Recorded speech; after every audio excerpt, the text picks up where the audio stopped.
शाम का वक्त था। मुकेश मोटरसाइकिल से अपने मामा के घर से वापस आ रहा था। रास्ते में एक सुनसान जंगल पड़ता है।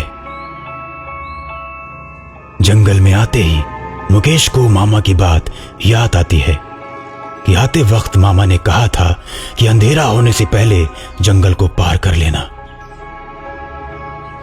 मुकेश अपनी घड़ी में समय देखता है। अरे अभी तो 5:30 ही बज रहे हैं। अंधेरा होने से पहले मैं तो घर पहुंच जाऊंगा। रास्ता जंगल के अंदर से होकर गुजरने लगता है। हालांकि रमेश भूत प्रेत पर विश्वास नहीं करता था, लेकिन फिर भी उसे थोड़ा डर जरूर लग रहा था कि तभी अचानक पीछे से किसी ने हॉर्न बजाया। रमेश ने मोटरसाइकिल के शीशे में देखा तो पीछे कोई नहीं था। फिर उसने अपना सिर पीछे घुमाया, लेकिन तब भी कोई दिखाई नहीं दिया। वापस मुकेश सामने देखते हुए मोटरसाइकिल चलाने लगता है कि तभी एक बार फिर किसी ने पीछे से हॉर्न बजाया।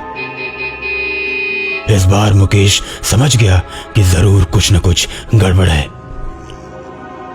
वो बिना देरी किए अपनी मोटरसाइकिल तेज कर देता है और अब उसकी मोटरसाइकिल पूरी रफ्तार में हवा से बातें कर रही थी कि तभी मुकेश देखता है सामने हिरण का झुंड सड़क पार कर रहा है। न चाहते हुए भी उसे अपनी मोटरसाइकिल रोकनी पड़ी। हिरणों के झुंड के निकल जाने के बाद जैसे ही मुकेश अपनी मोटरसाइकिल पर बैठता है तो पीछे से वही हॉर्न बजता है। मुकेश डर जाता है और एकदम से मोटरसाइकिल की स्पीड बढ़ा देता है। अचानक स्पीड बढ़ जाने से मोटरसाइकिल का बैलेंस बिगड़ जाता है और मुकेश मोटरसाइकिल के साथ झाड़ियों में घुस जाता है। थोड़ी देर बेहोश होने के बाद जब उसकी आंख खुलती है तो वो देखता है कि उसके सामने एक डॉक्टर और एक नर्स खड़े हैं। इन दोनों को देखकर मुकेश डर जाता है। अरे भाई अब डरो मत, मैं कोई भूत नहीं हूँ, डॉक्टर हूँ और ये है मेरी नर्स। लेकिन आप लोग जंगल में क्या कर रहे हैं? दरअसल हम लोग किशनपुर जा रहे थे, वहां हमारा मेडिकल कैंप लगा हुआ है। आज शाम तक किसी भी हालत में पहुंचना था, लेकिन देखिए हमारी गाड़ी बार बार धोखा दे रही है। हमने कई बार आपको हॉर्न दिया लेकिन आपने मोटरसाइकिल नहीं रोकी। तो मैं कोई मैकेनिक थोड़ी ना हूं जो आपकी गाड़ी ठीक करता। मुझे एक बात बताइए, जब आप मुझे रोकने के लिए हॉर्न बजाते थे और मैं पीछे मुड़कर देखता था तो आपकी गाड़ी दिखाई क्यों नहीं पड़ती थी? अरे भाई साहब, वही तो खराबी है हमारी गाड़ी में। थोड़ी देर चलने के बाद बंद हो जा रही थी।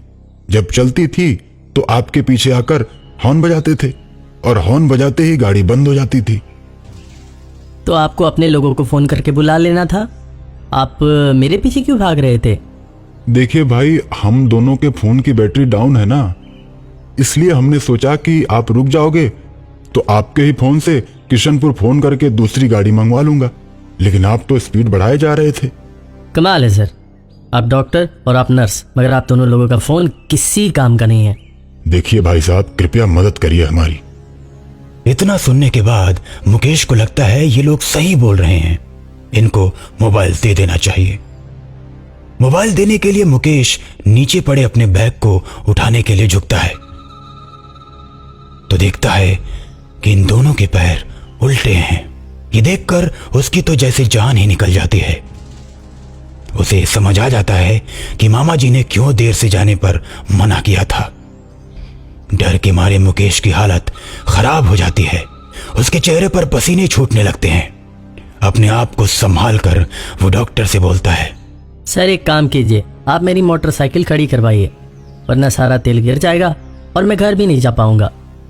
मुकेश किसी तरह डॉक्टर से अपनी मोटरसाइकिल खड़ी करवाता है और अपने बैग से फोन निकालने के लिए हाथ डालता है तो सोचता है, अरे यार क्या करूं जो इनसे बच के निकल जाऊं। तभी मुकेश के दिमाग में एक आइडिया आता है।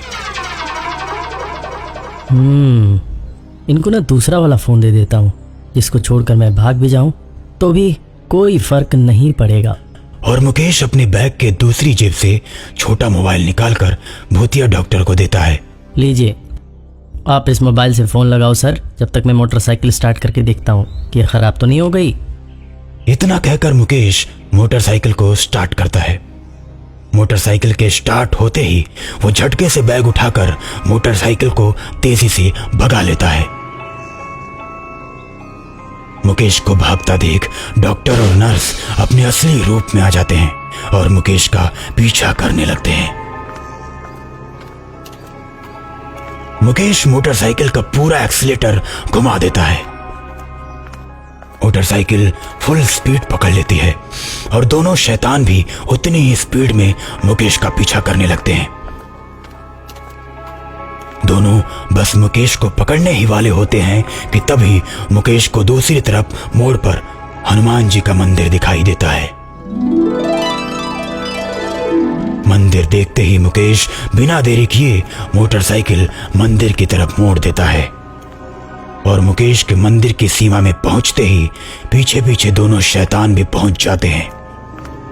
लेकिन मंदिर की सीमा पर पहुंचते ही दोनों को एक जोरदार झटका लगता है और दोनों धू धू कर जलने लगते हैं।